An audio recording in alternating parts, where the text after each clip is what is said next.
नमस्कार मित्रों, हमारे चैनल अद्भुत ज्ञान सुविचार में आपका स्वागत है। आज की कहानी है माँ तो माँ होती है। छोटा सा बच्चा देखते ही देखते कब बड़ा हो गया, मनोज के माँ बाप को पता ही नहीं चला।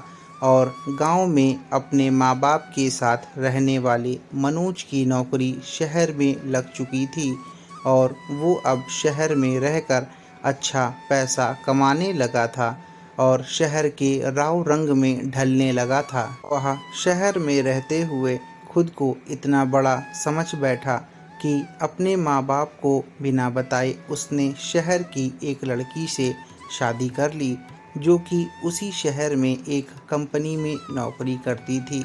कुछ दिनों बाद मनोज शहर से गांव अपने माँ बाप के पास आया और अपनी पत्नी को साथ लेकर आया। अब उसके पिताजी ने उससे उसका परिचय पूछा तो मनोज ने कहा यह उसकी पत्नी है। ऐसा सुन के तो बूढ़े माँ बाप के पांव तले तो जैसे जमीन ही खिसक गई हो, पर फिर भी उन्होंने उससे कुछ नहीं कहा। और एक रात रुकने के बाद मनोज अपनी पत्नी के साथ शहर चला गया। कुछ दिनों बाद उसकी माँ के द्वारा उसके पास खबर गई कि उसके पिताजी अब इस दुनिया में नहीं रहे।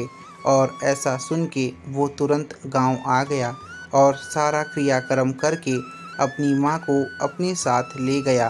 गांव में रहने वाली उसकी माँ शहर के तौर तरीके नहीं जानती थीं, इसलिए उसे काफ़ी परेशानी होती थी।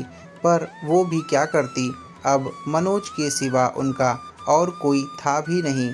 एक दिन मनोज और उसकी पत्नी जब ऑफिस चले गए, तब उसकी माँ ने देखा कि मनोज अपना खाना घर पर भूल गया था।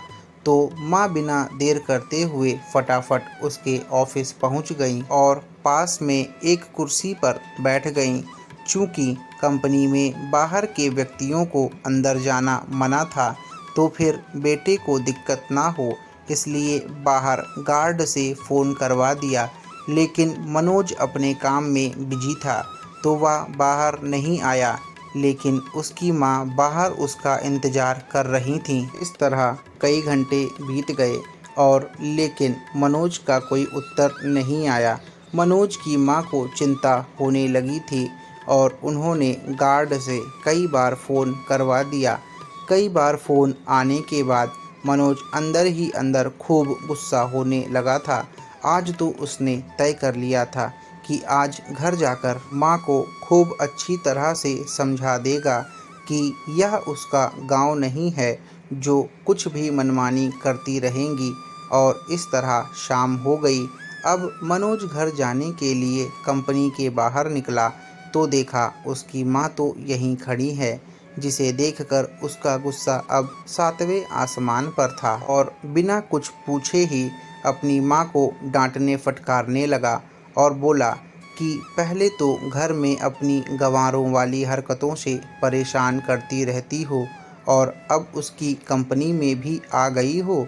यह तुम्हारा गांव नहीं है जो मनमानी कर रही हो।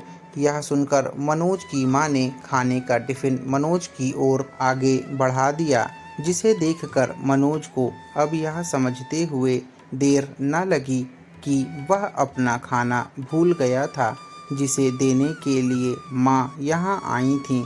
इसके बाद मनोज की माँ बोली, बेटा भले ही तुम बड़े हो गए हो, बड़े शहर में रहने लगे हो, भले ही तुम्हें अच्छे बुरे की ज़्यादा समझ आ गई हो, लेकिन मेरे लिए आज भी तुम मेरे कलेजे का टुकड़ा ही हो, जिसे मैं बचपन से लेकर आज तक पालते हुए आई हूँ।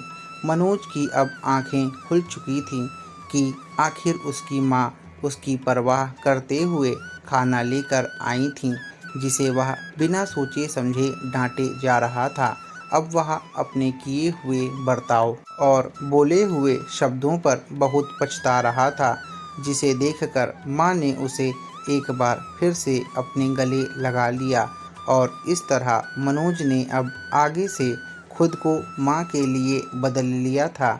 अब उनकी पहले से ज़्यादा देखभाल करने लगा था, जिसके बाद माँ को भी अब शहर अच्छा लगने लगा था।